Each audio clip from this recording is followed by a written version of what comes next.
దయచేసి గమనించండి, ఈరోజు సెల్ ఫోన్ అనేది ఒక ఎడిక్షన్గా తయారైంది. పొద్దున్న లేస్తే చూసేది సెల్ ఫోన్, పొద్దున్న లేస్తే ఛార్జింగ్ పెట్టేది సెల్ ఫోన్. ఈరోజు మనలో చాలా మంది ప్రతి 10 నిమిషాలకి సెల్ ఫోన్ చూడాల్సిందే. ఇంట్లో భార్య పిల్లలు భోజనం దగ్గర కూర్చుంటున్నారు, భార్య సెల్ ఫోన్, భర్త సెల్ ఫోన్, కూతుర్లు సెల్ ఫోన్, కొడుకులు సెల్ ఫోన్. కనీసం భోజనం చేసే చోట కూడా కలిసి మాట్లాడుకోవట్లేదే. భార్యతో గడపాల్సిన సమయంలో, భర్తతో గడపాల్సిన సమయంలో, బిడ్డలతో గడపాల్సిన సమయంలో పేరెంట్స్ కి టైం ఉండడంలా. అది ఎంత అడిక్షన్ కి దారి తీస్తుందా అంటే, భర్త సెల్ ఫోన్ వద్దుంటే భర్త మీద కిరోసిన్ పోసి తగలబెట్టేసిందట.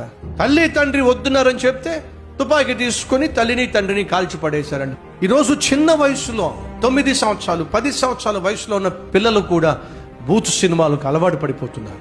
11 సంవత్సరాల అబ్బాయి 8 సంవత్సరాల అమ్మాయిని స్కూల్లో రేప్ చేశాడు. వాడిని పట్టుకొని పోలీస్ స్టేషన్ తీసుకెళ్లి, ఎక్కడి నుంచి వచ్చిందో నీకు ఉన్మాదము అని చెప్పంటే వాడు అంటున్నాడు, సెల్ ఫోన్ లో పొద్దున్న లేసి చూసేవివే. వయసు ఎంత? 11 సంవత్సరాలు. దయచేసి వినండి, నువ్వు ఏమి చూస్తావో వాటి గురించే ఆలోచిస్తావు. నువ్వు ఏమి ఆలోచిస్తావో వాటినే చెయ్యాలి అని ప్రయత్నం చేస్తావు. వేటిని చెయ్యాలి అని ప్రయత్నం చేస్తావో వాటికి నువ్వు అలవాటు పడిపోతావు. వేటికి అలవాటు పడిపోతావో దానికి నువ్వు బానిసమైపోతావు. దేనికి బానిసమైపోతావో అదే నిన్ను బంధించేస్తుంది, నరకానికి ఈడ్చేస్తుంది. ఎక్కడ స్టార్ట్ అయింది చెప్పండి? చూపుల్లో స్టార్ట్ అయింది.